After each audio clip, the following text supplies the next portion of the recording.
नमस्कार। प्रादेशिक समाचार के साथ मैं पूनम करकेट्टा। पहले मुख्य समाचार। केंद्रीय शिक्षा राज्य मंत्री अन्नपूर्णा देवी ने कोडरमा से की जन आशीर्वाद यात्रा की शुरुआत। कहा, राज्यों में बेहतर शिक्षा व्यवस्था की जाएगी सुनिश्चित। नए केंद्रीय विश्वविद्यालयों की होगी स्थापना। अल्पसंख्यक कार्य मंत्री मुख्तार अब्बास नकवी ने कहा, देश भर में बनेंगे 75 हुनर हाट। 7 लाख से अधिक हस्तशिल्पियों और दस्तकारों को मिलेगा रोजगार।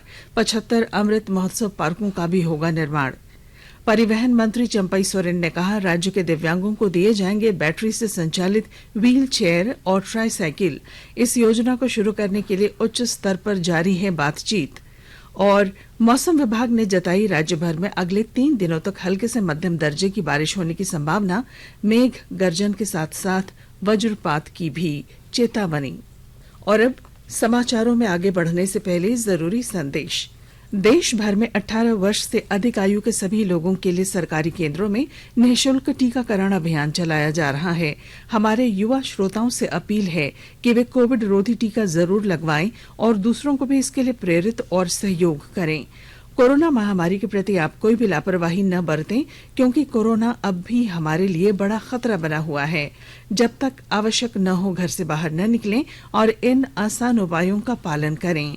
मास्क लगाएं, 2 गज की सुरक्षित दूरी बनाए रखें, बार बार हाथ धोएं और चेहरा साफ रखें। कोविड से संबंधित जानकारी और मार्गदर्शन के लिए राष्ट्रीय हेल्पलाइन काम कर रही हैं। इनके नंबर हैं 011-2397-8046 और 1075। इसके अलावा राज्य हेल्पलाइन नंबर 104 डायल कर समस्या का त्वरित समाधान लिया जा सकता है। केंद्रीय शिक्षा राज्य मंत्री अन्नपूर्णा देवी ने कहा है कि राज्यों में बेहतर शिक्षा व्यवस्था सुनिश्चित करने तथा अधिक संख्या में केंद्रीय विश्वविद्यालयों की स्थापना के लिए केंद्र सरकार लगातार प्रयास कर रही है। उन्होंने कहा कि सभी राज्यों के साथ समन्वय स्थापित कर राष्ट्रीय शिक्षा नीति को लागू किया जाएगा।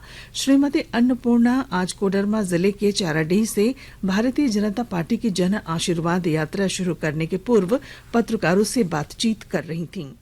भारत सरकार का हमेशा से ये पहल रहा है, प्रयास रहा है कि हमारी जवाबदेही है, जो बजट है उसका हम राज्य सरकार को देते हैं। जो आदरणीय प्रधानमंत्री जी का राष्ट्रीय शिक्षा नीति, ये राज्य सरकार के साथ आपके साथ सहयोग लेकर समन्वय स्थापित कर हम करेंगे। ऐसे राष्ट्रीय शिक्षा नीति में लगभग 60 से 70% काम हुआ है और इसी के तहत आपने देखा होगा कि 29 जुलाई को प्रधानमंत्री जी के द्वारा टेक्निकल एजुकेशन, इंजीनियरिंग की पढ़ाई होती है, वहाँ भारतीय भाषाओं में लगभग 11 भाषाओं में ट्रांसलेट कर अब बच्चे पढ़ सकते हैं। तो इस तरह की व्यवस्था की गई है। ऑनलाइन एक दीक्षा पोर्टल है। दीक्षा पोर्टल के माध्यम से आप देखेंगे कि हम क्या क्या आगे कर रहे हैं शिक्षा के क्षेत्र में, वो सारे चीज उस पोर्टल में समाहित है। खादी और ग्रामोद्योग आयोग ने स्वतंत्रता की 75वीं वर्षगांठ मनाने के लिए धनबाद और टाटानगर समेत देश के 75 प्रमुख रेलवे स्टेशनों पर प्रदर्शनी सह बिक्री स्टॉल लगाए हैं। ये स्टॉल अगले स्वतंत्रता दिवस तक लगे रहेंगे और ये आजादी का अमृत महोत्सव श्रृंखला का एक हिस्सा है। पिछले शनिवार सभी 75 रेलवे स्टेशनों पर खादी स्टॉलों का उद्घाटन किया गया। इन स्टॉलों पर विभिन्न खादी और ग्रामोद्योग उत्पादों जैसे कपड़े, तैयार वस्त्र, खादी सौंदर्य प्रसाधन, खाद्य पदार्थ, शहद और मिट्टी के बर्तन रखे गए हैं। इस प्रदर्शनी सह बिक्री केंद्र के माध्यम से देश भर के रेल यात्री स्थानीय खादी उत्पाद खरीद सकेंगे। अल्पसंख्यक कार्य मंत्री मुख्तार अब्बास नकवी ने कहा है कि आजादी का अमृत महोत्सव के अंतर्गत देश भर में 75 हुनर हाट स्थापित किए जाएंगे। इस हुनर हाट में देश के हर क्षेत्र से हस्तशिल्पी और दस्तकार अपने उत्पादों का प्रदर्शन और विक्रय करेंगे। उन्होंने बताया कि इनमें एक बावर्ची खाना खंड होगा, जिसमें लोग विशेषज्ञों द्वारा बने विभिन्न क्षेत्रों के परंपरागत पकवानों का लुत्फ उठा सकेंगे। श्री नकवी ने बताया कि 75 हुनर हाट के माध्यम से 7,50,000 हस्तशिल्पियों और दस्तकारों को रोजगार उपलब्ध कराने का लक्ष्य रखा गया है। मंत्री ने कहा कि वक्फ तरक्कियती स्कीम और प्रधानमंत्री जन विकास कार्यक्रम के अंतर्गत देश भर में खाली पड़ी वक्फ जमीन पर 75 अमृत महोत्सव पार्कों का निर्माण किया जाएगा। राजधानी रांची में कोरोना के नए मरीज लगातार मिल रहे हैं। पिछले एक सप्ताह में कोविड के नए मरीजों की संख्या 100 से अधिक हो गई है। सदर अस्पताल में 3 कोरोना पॉजिटिव मरीजों का इलाज चल रहा है।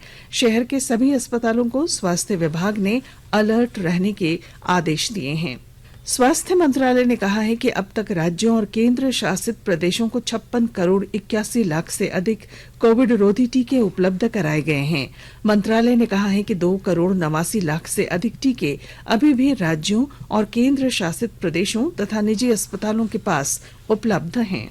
राष्ट्रव्यापी टीकाकरण अभियान के तहत अब तक देश में 54 करोड़ 58 लाख से अधिक कोविड रोधी टीके लगाए जा चुके हैं। स्वास्थ्य मंत्रालय ने कहा है कि पिछले 24 घंटों के दौरान 17,43,000 से अधिक लोगों का टीकाकरण किया गया। कोविड से स्वस्थ होने की दर 97.48% हो गई है। कल लगभग 36,000 रोगी संक्रमण से ठीक हुए। अब तक 3 करोड़ 14 लाख से अधिक लोग स्वस्थ हुए हैं। पिछले 24 घंटों में 32,937 अधिक नए मामले सामने आए और 417 रोगियों की मौत हुई। देश में जांच क्षमता बढ़ाई गई है। कल लगभग 12 लाख कोरोना नमूनों की जांच की गई। केंद्र सरकार कोविड महामारी के दौरान लोगों की सुविधा के लिए बनाई गई राष्ट्रीय स्तर की हेल्पलाइन नंबर के बारे में लोगों को जागरूक कर रही है। कोविड संबंधी सवालों के जवाब के लिए 1075, राज्य हेल्पलाइन 104, महिला और बाल विकास मंत्रालय की चाइल्ड हेल्पलाइन 1098, वरिष्ठ नागरिकों के लिए हेल्पलाइन 14567, मनोवैज्ञानिक सहायता के लिए निम्हांस का नंबर है 0804611007, आयुष कोविड परामर्श के लिए 14443 और my GOV WhatsApp help desk number है 9013151515। आकाशवाणी के ताजा तरीन समाचारों के लिए आप हमारी वेबसाइट newsonair.com पर लॉग ऑन कर सकते हैं। ताजा समाचार Twitter handle @AIR news alerts और Facebook page all India radio news पर भी उपलब्ध हैं। आप प्रादेशिक समाचार एकांश के ट्विटर हैंडल @AIR न्यूज_रांची और फेसबुक, इंस्टाग्राम पेज तथा YouTube channel AIR news Ranchi पर भी हमारे बुलेटिन सुन सकते हैं। प्रादेशिक समाचार आप आकाशवाणी रांची से सुन रहे हैं और अब पेश हैं कोरोना से बचाव के कुछ संदेश। कोविड-19 से बचाव और सुरक्षित रहने के 3 उपाय। मास्क लगाएं, 2 गज दूरी है जरूरी, सुरक्षित दूरी रखें, हाथ और मुंह साफ रखें।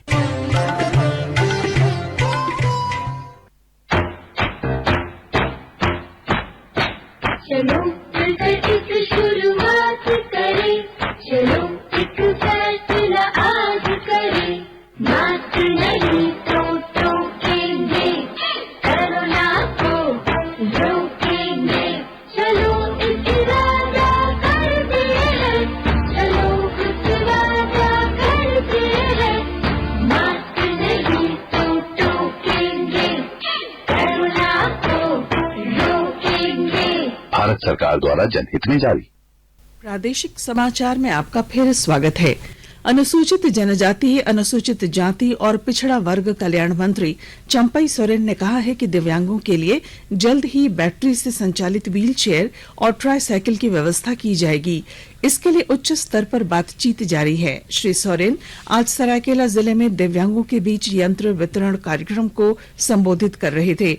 इस अवसर पर उन्होंने कहा कि दिव्यांगों को विभिन्न क्षेत्रों में सहयोग प्रदान करने के लिए राज्य की सरकार केंद्र के साथ मिलकर कार्य कर रही है। कार्यक्रम में भारत सरकार की सामाजिक न्याय और अधिकारिता मंत्रालय, दिव्यांग जन सशक्तिकरण विभाग की ओर से एडिप योजना के तहत 106 दिव्यांगों के बीच 226 दिव्यांग यंत्रों का वितरण किया गया। इस अवसर पर सांसद गीता कोड़ा और जिले के उपायुक्त अरवा राजकमल समेत विभिन्न लोग मौजूद थे।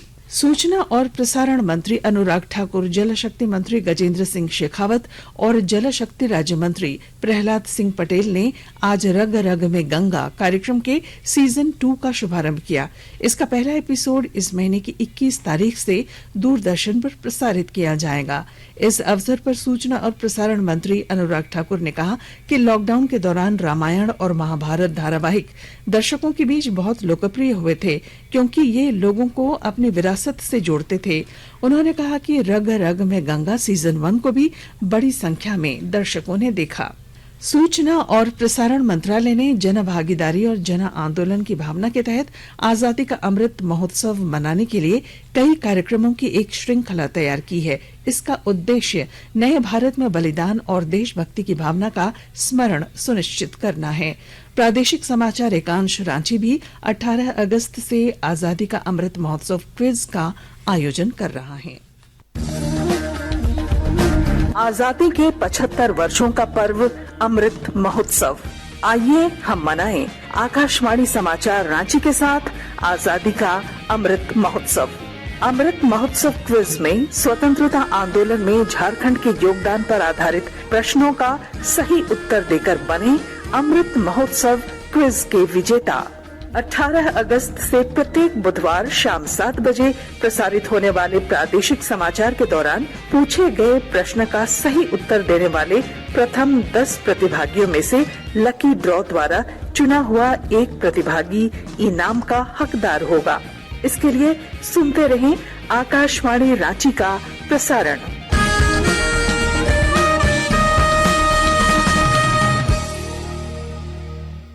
प्रधानमंत्री नरेंद्र मोदी कल सुबह 11 बजे टोक्यो 2020 पैरालंपिक खेलों के लिए भारतीय पैरा एथलीट दल के साथ वीडियो कॉन्फ्रेंसिंग के माध्यम से बातचीत करेंगे। 9 खेल विधाओं के 54 पैरा एथलीट देश का प्रतिनिधित्व करने के लिए टोक्यो जाएंगे। यह पैरालंपिक खेलों में भारत का अब तक का सबसे बड़ा दल है। बातचीत के दौरान केंद्रीय खेल मंत्री अनुराग ठाकुर भी मौजूद रहेंगे। राष्ट्र आज पूर्व प्रधानमंत्री अटल बिहारी वाजपेयी को उनकी 3री पुण्यतिथि पर श्रद्धांजलि अर्पित कर रहा है। वर्ष 2018 में आज ही के दिन उनका निधन हुआ था। राष्ट्रपति रामनाथ कोविंद, उपराष्ट्रपति एम वेंकैया नायडू, प्रधानमंत्री नरेंद्र मोदी, रक्षा मंत्री राजनाथ सिंह, गृह मंत्री अमित शाह, भाजपा अध्यक्ष जेपी नड्डा और अन्य वरिष्ठ नेताओं ने राष्ट्रीय राजधानी में आज सवेरे अटल बिहारी वाजपेयी स्मारक सदैव अटल पर जाकर उन्हें पुष्पांजलि अर्पित की। इधर मुख्यमंत्री हेमंत सोरेन ने भी देश के पूर्व प्रधानमंत्री अटल बिहारी वाजपेयी की पुण्यतिथि पर उन्हें नमन किया है। गिरिडीह जिले के बेंगाबाद के अंचल अधिकारी को बंधक बनाए जाने और दुर्व्यवहार करने के मामले में पुलिस ने 42 लोगों को आरोपी बनाते हुए उनके खिलाफ मामला दर्ज किया है। एक सड़क दुर्घटना में 7 लोगों के घायल होने के बाद स्थानीय लोगों ने सड़क जाम कर दिया था। इसी दौरान ग्रामीणों ने जाम हटाने गए बेंगाबाद के अंचल अधिकारी के मरांडी की पिटाई कर दी थी। बोकारो जिले के बेरमो अनुमंडल स्थित खरना जंगल से सुरक्षा बलों ने आज 25 किलो का एक केन बम बरामद किया है। पुलिस अधीक्षक चंदन झा ने बताया कि नक्सलियों के खिलाफ सर्च ऑपरेशन के दौरान ये कामयाबी मिली। देश के प्रमुख शहरों में ताजा सर्वेक्षण के अनुसार आकाशवाणी का न्यूज ऑन एआईआर ऐप समाचार और समाचार आधारित कार्यक्रमों के प्रसारण को सीधे श्रोताओं तक पहुंचाने के मामले में सबसे लोकप्रिय है। न्यूज ऑन एआईआर ऐप के अलावा विविध भारती पर प्रसारित कार्यक्रम भी सबसे अधिक लोकप्रिय रैंक की सूची में शामिल हैं। राष्ट्रीय चैनल विविध भारती पर 3 सबसे लोकप्रिय रेडियो कार्यक्रमों में भूले बिसरे गीत, कुछ बातें कुछ गीत और विविध भारती की रंगोली शामिल हैं। आकाशवाणी का न्यूज ऑन एआईआर ऐप 240 से अधिक रेडियो सेवाओं को प्रसार भारती की आधिकारिक ऐप का लाइव स्ट्रीम करता है और दुनिया के 85 से अधिक देशों और 8000 शहरों में बड़ी संख्या में इसके श्रोता हैं। मौसम, राज्य भर में अगले 3 दिनों तक हल्के से मध्यम दर्जे की बारिश की संभावना है। मौसम विभाग ने इस दौरान बादल गरजने और वज्रपात की आशंका जताई है। रांची स्थित मौसम विज्ञान केंद्र के वैज्ञानिक अभिषेक आनंद ने बताया है कि राजधानी रांची समेत खूंटी, रामगढ़, हजारीबाग, धनबाद, बोकारो, देवघर, दुमका, गोड्डा, गिरिडीह, पाकुड़, गुमला और साहिबगंज में भारी बारिश होने की संभावना है। और अब अंत में मुख्य समाचार केंद्रीय शिक्षा राज्य मंत्री अन्नपूर्णा देवी ने कोडरमा से की जन आशीर्वाद यात्रा की शुरुआत। कहा, राज्यों में बेहतर शिक्षा व्यवस्था की जाएगी सुनिश्चित। अल्पसंख्यक कार्य मंत्री मुख्तार अब्बास नकवी ने कहा, देश भर में बनेंगे 75 हुनर हाट, 7 लाख से अधिक हस्तशिल्पियों और दस्तकारों को मिलेगा रोजगार। 75 अमृत महोत्सव पार्कों का भी होगा निर्माण। परिवहन मंत्री चंपई सोरेन ने कहा, राज्य के दिव्यांगों को दिए जाएंगे बैटरी से संचालित व्हील चेयर और ट्राईसाइकिल। और मौसम विभाग ने जताई राज्य भर में अगले 3 दिनों तक हल्के से मध्यम दर्जे की बारिश की संभावना। और इसके साथ ही आकाशवाणी रांची से प्रादेशिक समाचार का ये बुलेटिन समाप्त हुआ। नमस्कार। घर में रहिए, सुरक्षित रहिए और सुनते रहिए आकाशवाणी।